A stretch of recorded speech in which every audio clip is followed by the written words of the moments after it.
If an elderly person asks you to kill them, would you kill them? If they asked. If they asked.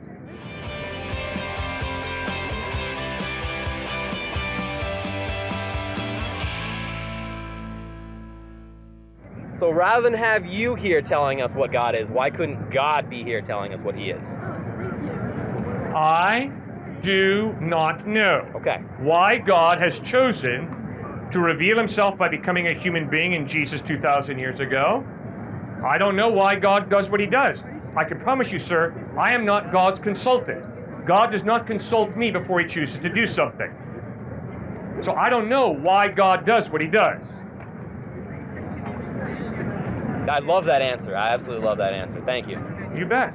Well, thank you for raising those questions. I love your questions. You're thinking. I'm upset when people say they know what the truth is. So you're saying I don't know is by far the best thing I've heard so far. So Right. Thank you. But I am convinced that Jesus Christ is the truth, that he's reliable. Why? Because the evidence of the way he lived his life, the way he treated people, the content of his ethical teaching, like the Sermon on the Mount, Matthew chapters 5 through 7, the way he died at the moment of his most excruciating pain, nailed to a wooden crossbeam, instead of cursing his enemies the way I would have, he prayed, "Father, forgive them, for they know not what they do." But fourthly, and most importantly, 3 days after he dies, he rises from the dead.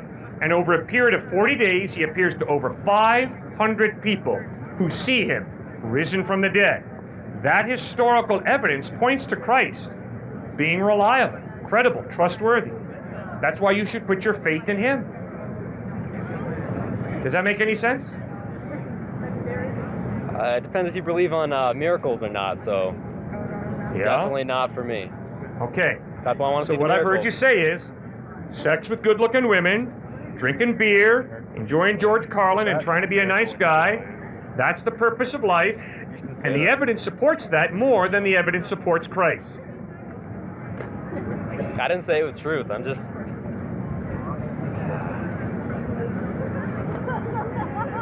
You got to think, sir. It's really, really important to think.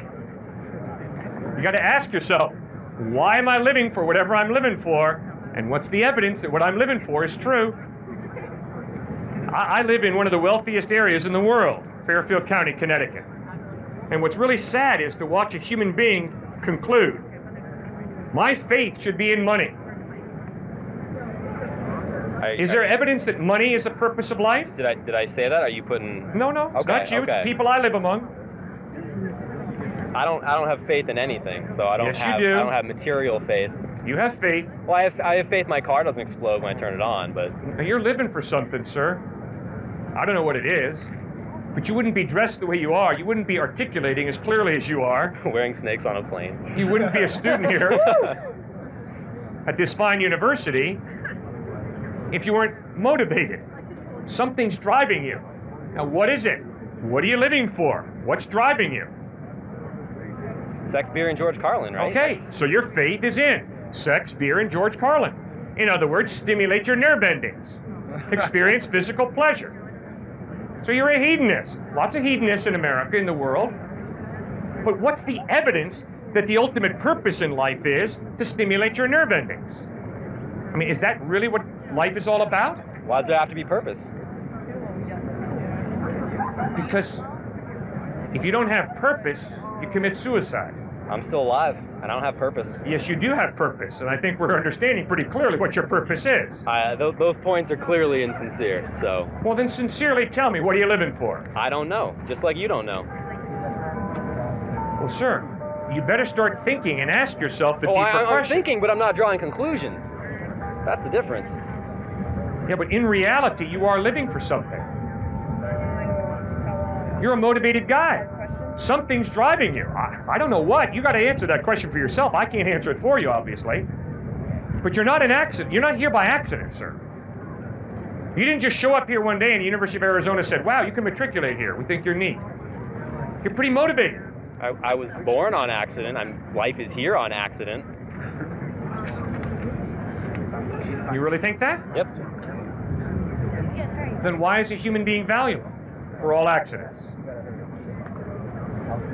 Why not? Are you saying so? Because if a human being is simply an accident, then a human being is worthless. That's a bad argument. Yeah. You're assuming that because something is random, it's inherently worthless. No, Why? Like, how do you connect the two premises? that if I am an accident, and if this piece of grass is an accident, No problem. there is no qualitative difference between me and the piece of grass. You step on grass, why don't you step on me? Completely If different life is composition. just matter and energy, then there's no purpose, because it's just matter and energy. That's all it is. See, as soon as you start talking about purpose and meaning, you're introducing rather intangible values like justice and compassion and purpose and meaning. And the only way those can exist is if there's a thinking mind who created you for a reason, for a purpose.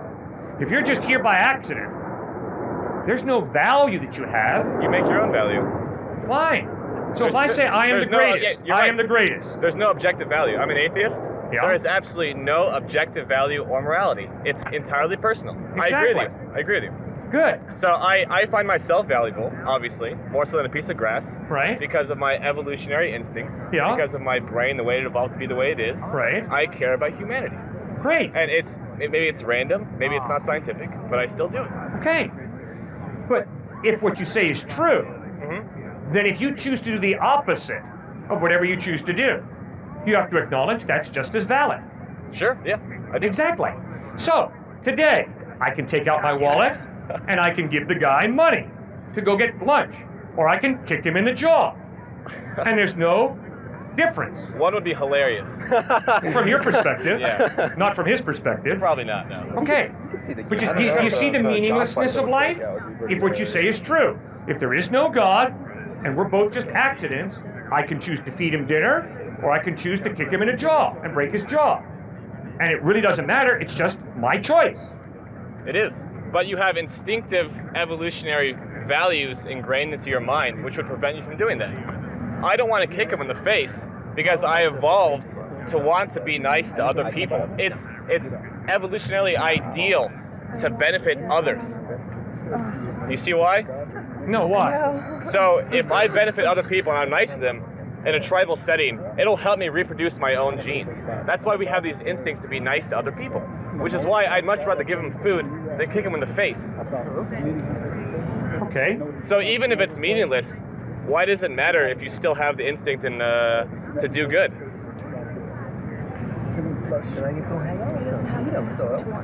If I have 60 to 80 years on this planet, and then I become fertilizer, I want it as many of the good times as I can. So to kick him in the jaw and then steal his backpack, to steal his stock portfolio, to steal his money, helps me get ahead and have more good times. But that would make you feel bad.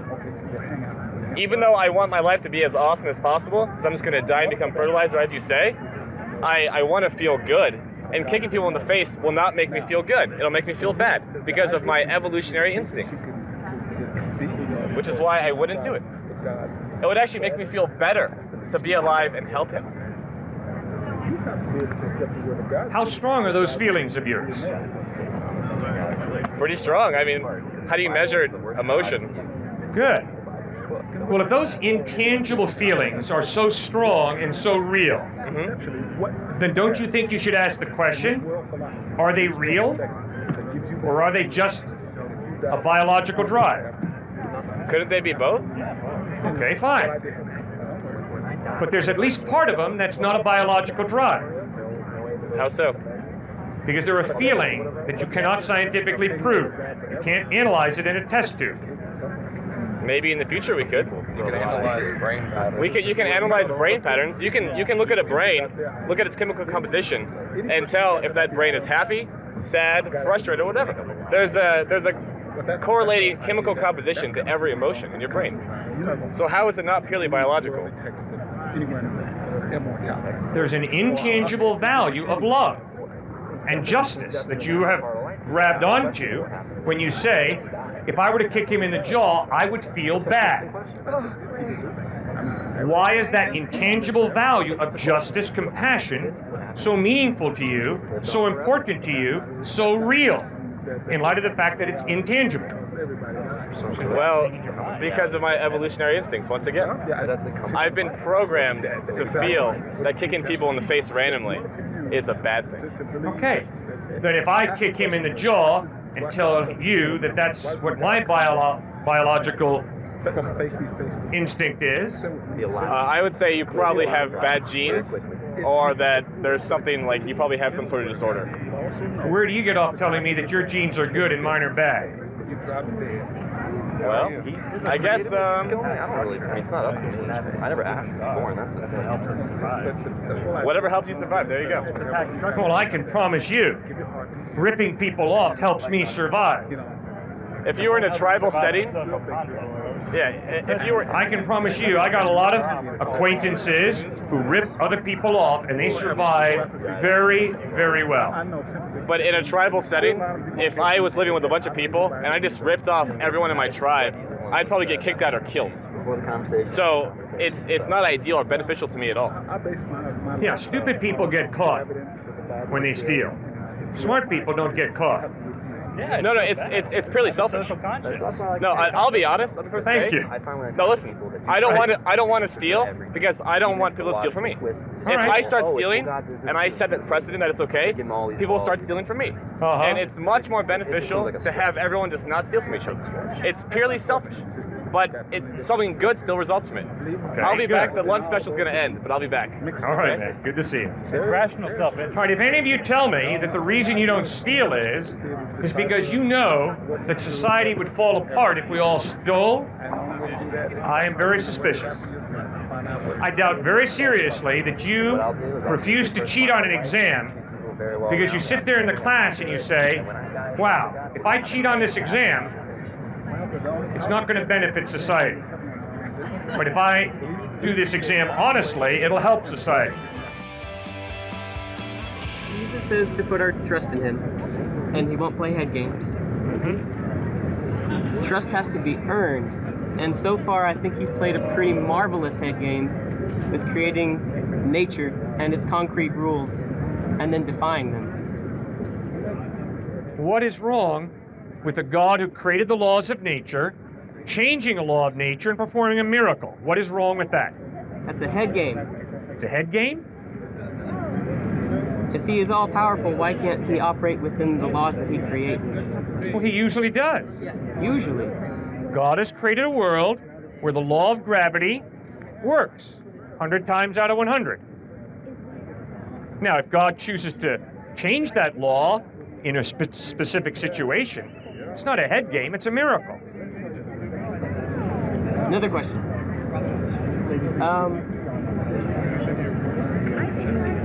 Why should I trust God over myself, my own judgment, my own right to reason? Well, obviously, to some extent, you have to trust your own judgment. But you see, the question is, where does your rational mind come from? Does it come from the irrational, from non-reason? Or does your rational mind come from a rational being who gave you that rational mind? And if there's a rational being who gave you your rational mind, then don't worship your rational mind, worship the giver of that gift of a rational mind. Second point, the reason that ultimately I do not trust my rational mind is because I make mistakes. I dabble in the irrational too frequently. That is why, for me to put my faith in my reason ultimately is a very unwise decision. I am always trying to improve my reason to be more rational. But to be honest with you, at times I am wrong. I was wrong this morning about how to get to campus. My wife was right. I was wrong. I was going to take the wrong street. I got confused rationally about the directions to this fine campus. She was right. I was wrong. So to put my faith ultimately in my reason, gosh, no. Put your faith ultimately in the God who gave you your rational mind. Does that make any sense? Yeah, it makes sense. I like the way you think. Keep going. We're also supposed to exercise judgment Yes, as part of our innate ability to reason. absolutely. And you said earlier that we need to pray for wisdom. Yes. Praying ain't doing. You've got to attain wisdom. Okay? Good. Read hard. Study well. Why pay money to the University of Arizona to hire professors to teach you? Is that laziness? Is that irresponsibility on your part? No. It's because of value. Yeah, it's because you need help. I need help to learn how to think better. I have been taught a tremendous amount by people who are far more intelligent than I will ever be. That's why I went to college, and that's why I've read, and that's why I've sat in the classes of a lot of different very rational people. Now, if there is a God who gave me my mind, if there is a God who created me for a purpose, then I need his help to live a wise life. And so that is why I pray for wisdom. Not to lapse into irresponsibility, not to lapse into shutting my brain down and not thinking. Quite to the contrary, to help me think better. But what about free will? He Good. can't just bestow you with wisdom. He's not necessarily going to light up a path for you. That is all that you can do for yourself. Very good. And what value you give to your life is the value that you give to it. Okay, I agree with you that Christ does not come to wipe out my free will. But what Christ does come to do is to help me want to choose what is good. And then he comes to give me the moral power to do it more effectively. So he doesn't come to wipe, I don't lose my free will when I put my faith in Christ. Instead, my putting my faith in Christ is a request. Christ, help me to want to do that which is good. Because very often, sir, I don't want to do what's good. Have you seen the movie Munich? Steven Spielberg? All right, watch the movie Munich.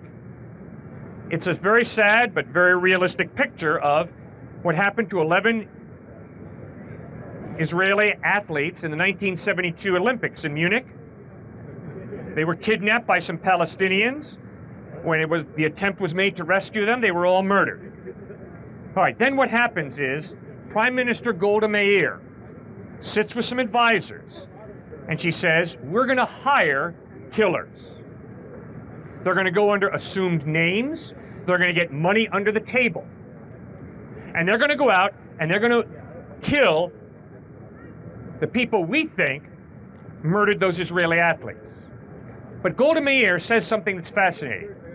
She says, every civilization at times has to negotiate compromises with its values. Every civilization at times has to negotiate compromises with its values. In other words, Golda Meir, as Prime Minister of Israel, knew full well that it was wrong what she was doing. She knew that she should have those Palestinian suspects arrested, brought to Israel to stand trial before a judge and a jury. Instead, she compromised what she knew was right in order to have some Palestinians slaughtered for the murder of those 11 Israeli athletes at the Munich Games. See, I think we're all like Golda Meir at times. We know what's right, but instead of me doing what I know is right, I do the opposite. I'm a mixed up kid. I got a problem. That's why I need Christ. That's why I need God.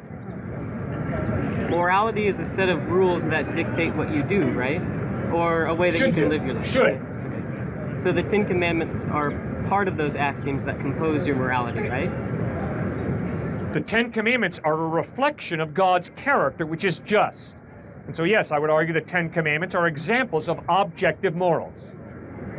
So, what makes those morals unarbitrary?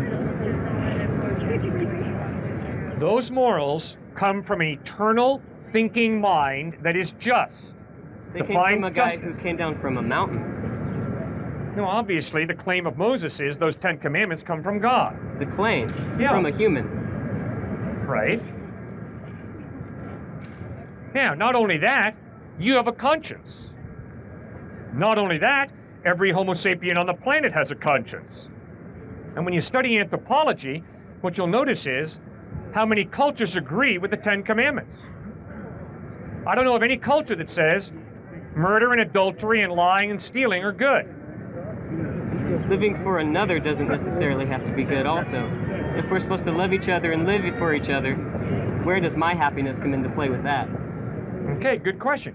Where does your happiness come from? The reward of living out my virtues. The reward of living out your virtues? Okay, now if you define it as being virtuous to kill your offspring. I was hoping you would say that. I was really hoping you would say that. Good, I'm glad I met your hopes. Because virtue is not just what you feel like doing compulsively. It's a product of what your rational mind puts together as what should be done logically in a step to achieve happiness. You can't be happy if you can't live. And you can't live if you don't work. And you can't work if you don't accept reality. Okay, but why is it wrong for you to eat your babies? I don't have any babies. If you did. What's wrong with cannibalism? What's wrong with abortion? What's wrong with euthanasia? What's wrong with eugenics? Right? In the United States, at the time of World War II, obviously there were a lot of American scientists involved in eugenics. Okay, so why is abortion, why is eugenics, why is euthanasia wrong? Why? What's euthanasia again? Is that where you kill The killing of the somebody elderly. who's dying? Oh, killing the elderly? What if they ask for it? Yeah, exactly. It's their life. Shouldn't it be their choice? Good. If an elderly person asks you to kill them, would you kill them? If they asked. If they asked. Okay, I wouldn't. The reason is because I'm convinced that life has an innate value. And just because a person gets depressed and wants me to kill him doesn't mean I'm going to kill him, because I'm convinced they're out of touch with reality. And reality is that life has intrinsic innate value. But value comes from fulfilling a function. What function does life fulfill that gives it value? Or is it just because of the sake that life is life that it has value? Okay, that's a great point. Okay, does this guy have value because I give him value? Or does he have value on his own? He has no value to me. Okay, good. He has no value to you. So does that mean that he really has no value? It doesn't matter to me. Now you're being consistent. I like it. Okay, very good. This guy has no value if you don't give him value. What about the value that he ascribes to himself? Well, why is he right and you wrong? Right about what? Having value. If you say he has no value and he says, oh no, you're wrong, I've got value, who's right? It's to the best of my ability that I make my judgments. Okay. So you make your decisions to the best of your ability, and he makes them to the best of his ability.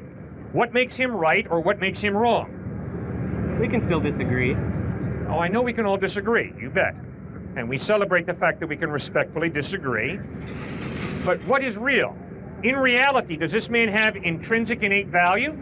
Or does his value depend upon his culture, us, saying, you have value? It depends upon his actions. Okay, good. Values are not sociological functions. Okay. So if he is a pain in the neck, and he's obnoxious and he's a real twit, does that mean he's less valuable than this guy who's a real decent guy? That's an interesting question. How about he's Hitler? Exactly. How about when I work in prisons, I go into PC, protective custody, and I talk with some men who have done some horribly grotesque things to people. Because they've done some horribly grotesque things to people, does that make them less valuable as human beings than you or me? It doesn't matter to me what their value is. It doesn't matter to you what their value is. Good. Jesus Christ contradicts you. According to Christ, all human beings have tremendous worth and value because they've been created by God for a purpose. And that purpose is to love and worship God and to love and serve each other. So if they don't fulfill that purpose, does that make them not valuable? Absolutely not. I want to know that the points in my life when I feel the most in tune with humanity Yeah. are not trickery of the devil, that they are actually God trying to reach me saying it is worth it to be a moral, good person. And I feel, I don't want to say that it's impossible to have those feelings without it, just that I've had the strongest experiences of religious ties through it. Okay. Well, then my encouragement of you would be read the Gospels, check out the objective historical evidence pointing to the reliability of Christ, and then secondly, try to obey the teachings of Christ. And if you're really trying to live a good life, I think the teachings of Christ are really going to make a lot of sense as you try and live them out. In fact, in John chapter 7, verse 17, Jesus says, if you choose to do God's will, you'll find out whether my teachings come from God or whether I speak on my own. Try and live out the teachings of Christ. A guy who did that was the brilliant Russian novelist Leo Tolstoy. Tolstoy was a brilliant thinker. Tolstoy began to realize life is meaningless. There is no God. Life is an accident. And therefore, Tolstoy realized, why shouldn't I end it all in suicide? Why shouldn't I just give up and die? Tolstoy talked to the philosophers of his day, and he could not come up with a good reason to keep living. But then Tolstoy looked at the Russian peasants, and Tolstoy saw the poorest people in Russia who were suffering the most, who had meaning in life, they had joy, they had hope for the future. And Tolstoy put it together. The Russian peasants' faith in Christ works in their life. And Tolstoy began to try to follow Jesus Christ, because it flat out worked. Under the teachings of Christ, is it impossible to live that moral life so long as I continue to practice? Yeah, but as you continue to try to live a moral life, as I do, I think you're not different from me in that we both will fail at times. And then we experience guilt, which is good. It's an alarm system. Watch out, Cliff. Watch out, friend. You've blown it. You've tried to live a good life and you failed. Now Christ says, I offer to forgive you. More than that, I want to live in a relationship with you and help you through a spiritual encounter with me to live even a better life with my help than you can left to your own devices. Well, that's great. Because if you and I are really trying to live a good life, we want to get better. We don't want to stay stagnant. We want to grow, don't we? And Christ says, yeah, and I want to help you grow. Trust in me, and I'll help you grow. Now remember, you said you're agnostic? Okay, and I respect you in one sense, but I got a problem with agnosticism in another. Here's how I respect you. I find it incredible that Albert Einstein said, I know less than 1% of all there is to know. Obviously, in the 99% plus that Einstein didn't know, he knew God could exist. I find an atheist incredible, because an atheist is saying, I understand all of reality so well that I know there is no God. Give me a break. If Einstein knew less than 1% of all there is to know, you're going to tell me that you understand the universe so well, you know there is no God?